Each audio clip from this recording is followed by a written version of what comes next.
est une histoire vraie. Elle est arrivée à l'amie d'une de mes amies. Elle s'appelait Alice et était diplômée en informatique, comme moi. Les gens pensaient que c'était un petit génie, parce qu'elle avait créé son propre programme informatique. Le programme rapide d'organisation de la journée et de l'emploi du temps, ou projet si vous préférez.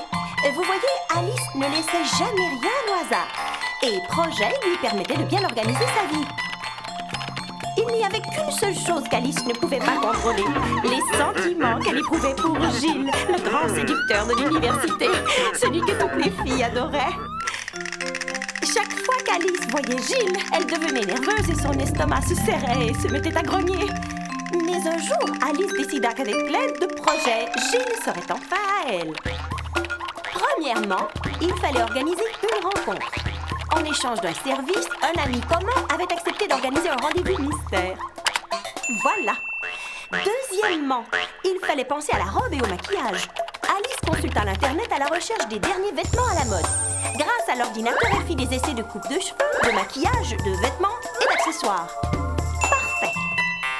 Troisièmement, Alice devait trouver leurs points communs et elle fit des recherches sur des quantités de sujets fascinants.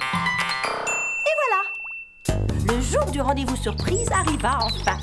Si Alice voulait être prête à 20 h pour sortir avec Gilles, il fallait qu'elle obéisse à la lettre à l'emploi du temps de projet.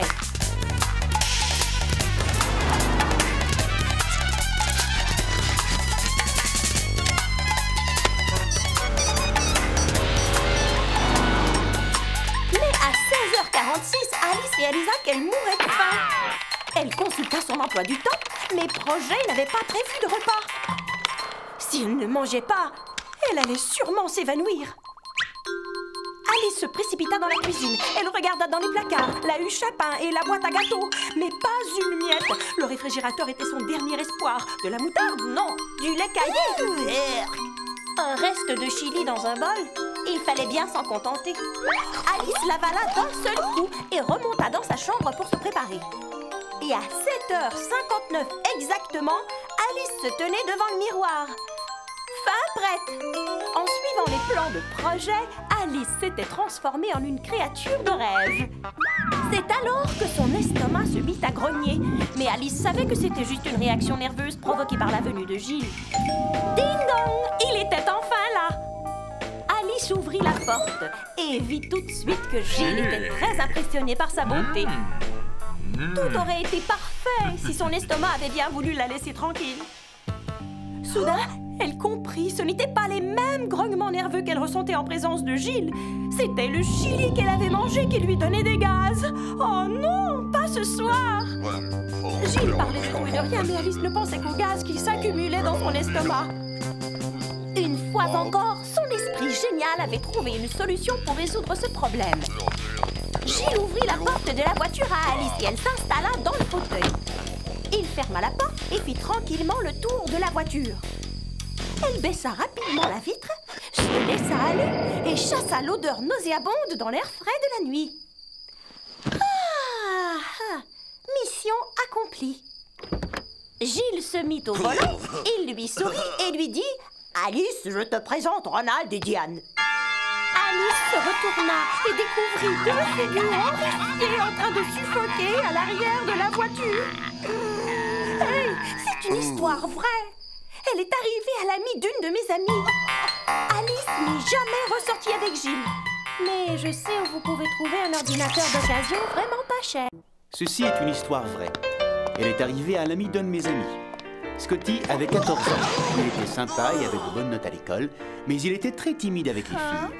À tel point que lorsqu'une fille s'approchait de lui, la partie de son cerveau qui contrôle la parole se bloquait et il se mettait alors à babiller comme un bébé.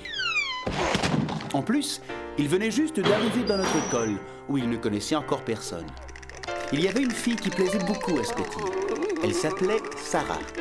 Elle était très intelligente et super mignonne.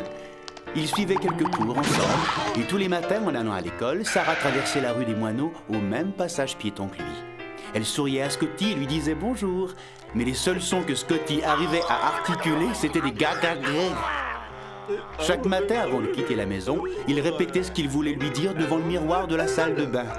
Mais dès que Sarah arrivait devant lui, sa langue devenait aussi molle qu'un vieux ballon dégonflé. Donc, ce matin-là, Scotty était bien décidé à inviter Sarah au bal de l'école. Il aperçut Sarah qui, elle aussi, l'avait remarqué. Elle lui sourit et lui dit bonjour. Il lui répondit un truc dans le genre « bleu four à damier ». Elle haussa les épaules et partit sans rien dire. Scotty resta planté là à se taper la tête contre une boîte aux lettres.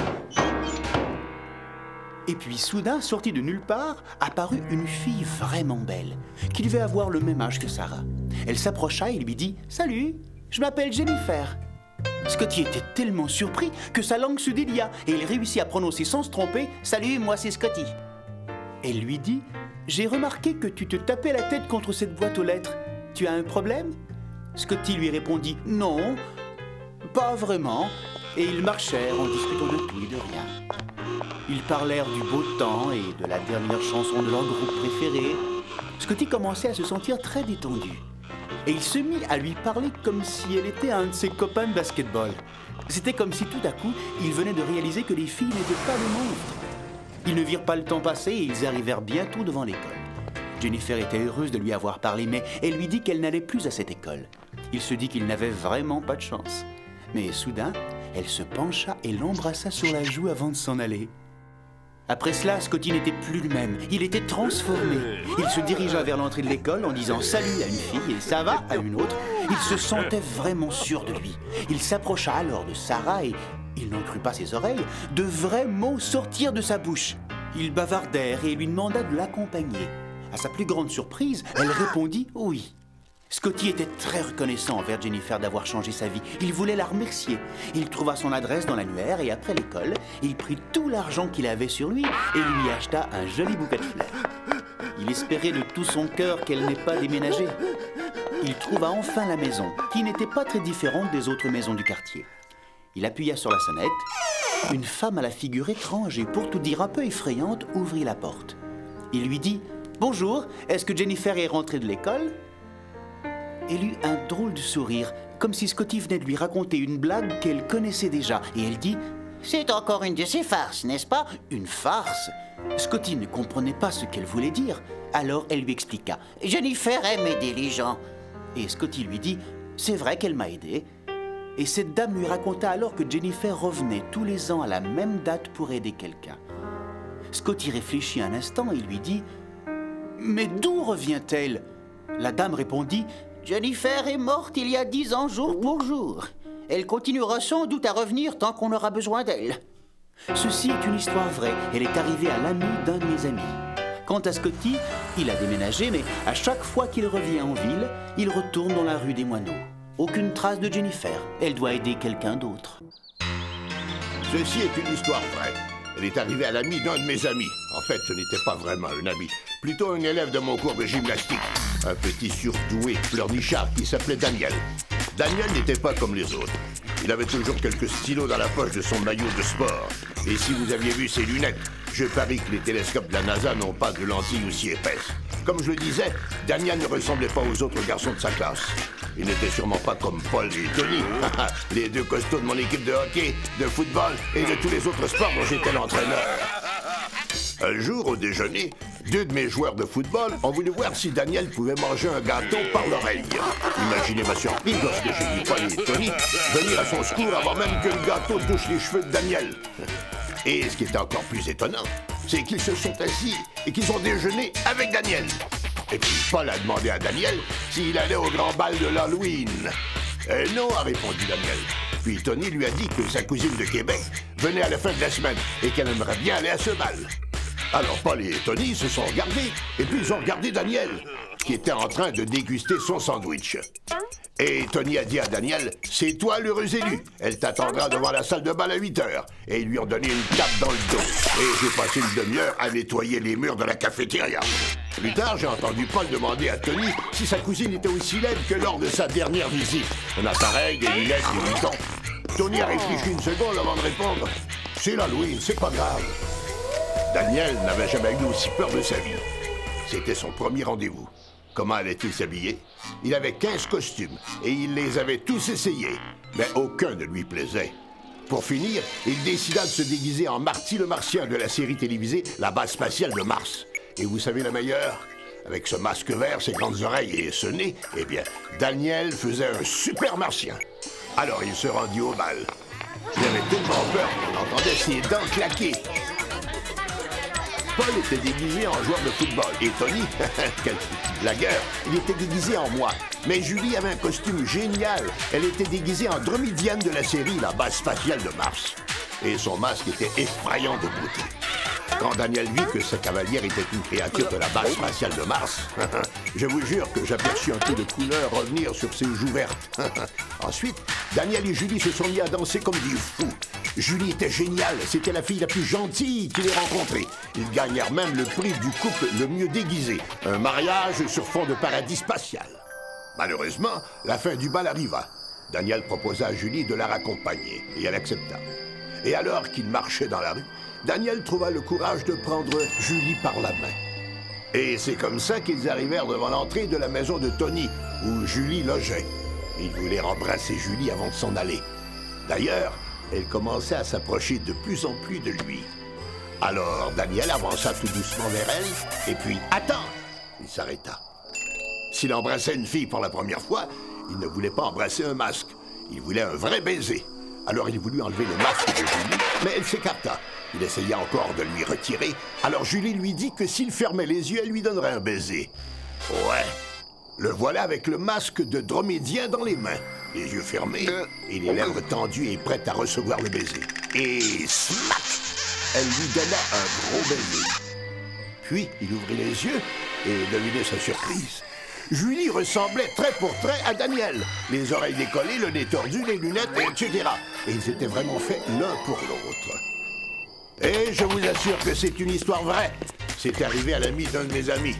Et depuis cette nuit-là, Daniel n'a pas du tout changé, mis à part se taire niais pour les gens quand ils sont amoureux.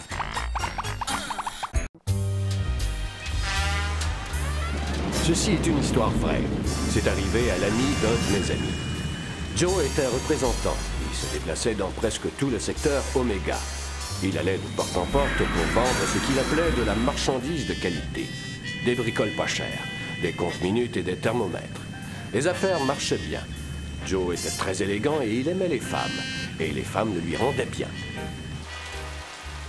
Un soir qu'il rentrait après sa dernière vente, la pluie tombait à torrents et Joe était démoralisé par le mauvais temps. Il se sentait fatigué, alors il s'arrêta dans un bar boire un café. Il y avait une voiture de police garée devant. C'était une de ces grosses voitures importées de Minsk et équipée de déflecteurs anti-gravité. Joe ne se gara pas à côté. Sa voiture ne faisait pas le poids à côté de cet engin. Le policier montrait les photos de criminels à la serveuse quand Joe entra dans le bar. L'agent le regarda avec suspicion quand il entra tout ruisselant de pluie. Joe prit place et commanda. Le policier était assis au comptoir à quelques mètres de Joe. Il commanda à son tour. La serveuse lui apporta un café avec des gâteaux. Joe observa la serveuse. À ça, on n'en faisait plus des comme elle. Bien sûr, elle était un peu rouillée, mais elle était plutôt bien conservée pour son âge. « Dites-moi, vous n'avez vu personne à l'extérieur ?» dit le policier en le transperçant du regard. « Par une nuit comme celle-là, impossible. Pourquoi ?» demanda Joe entre deux gorgées de café. « Parce que l'éventreur vient juste de s'évader de prison. » « L'éventreur? Ce n'est pas le gars qui a... » « Ouais, dit le policier. » Leurs yeux se fixèrent sur leur tasse de café. La pluie se calma enfin. Joe paya sa note, sortit du bar et se dirigea vers sa voiture. En mettant sa ceinture de sécurité, il regarda dans le bar. La serveuse parlait au policier en le montrant du doigt. Joe vit le policier se retourner et le fixer avec son œil électronique. Joe activa les propulseurs et la voiture se souleva doucement. Le policier monta dans son véhicule. Il mit les réacteurs de la Kolikov en route et se lança rapidement à la poursuite de Joe. Joe regarda dans son rétroviseur. La voiture de police se rapprochait très vite. Joe n'était pas du genre à paniquer pour rien. Mais il se demandait ce que la serveuse avait dit au policier pour qu'il le poursuive. La voiture de patrouille s'approchait de plus en plus. Elle était juste derrière lui lorsque le gyrophare s'alluma et la sirène se mit à hurler. Joe avait des sueurs froides. C'était la faute de la serveuse. On ne peut pas faire confiance à un robot, et encore moins à une robote. Elle l'avait piégé. Joe ralentit et se gara sur le côté. Il descendit sa vitre et attendit que le policier s'approche en suant à grosses gouttes. Qu'est-ce qu'elle avait bien pu lui raconter? Le policier lui ordonna de sortir de la voiture. « Mais, monsieur l'agent, écoutez, dit Joe en bégayant. Tout de suite! » Joe sortit de son véhicule. Le policier le regarda, puis il mit la main sur son neutraliseur. Joe s'immobilisa, les yeux grands ouverts. Il savait que c'était une arme très efficace. Le policier poussa Joe sur un côté et bondit dans la voiture. On entendit des bruits, puis un éclat de lumière violette, et un corps s'écroula par terre secoué de convulsions. Le corps du gars qui se cachait sur la banquette arrière de Joe. Un fou échappé de prison. L'éventreur. Et sa prochaine victime, c'était Joe. Hey, c'est une histoire vraie. C'est arrivé à l'ami d'un de mes amis. Et j'ai appris qu'après ce petit incident, Joe avait demandé à son employeur à travailler dans un bureau.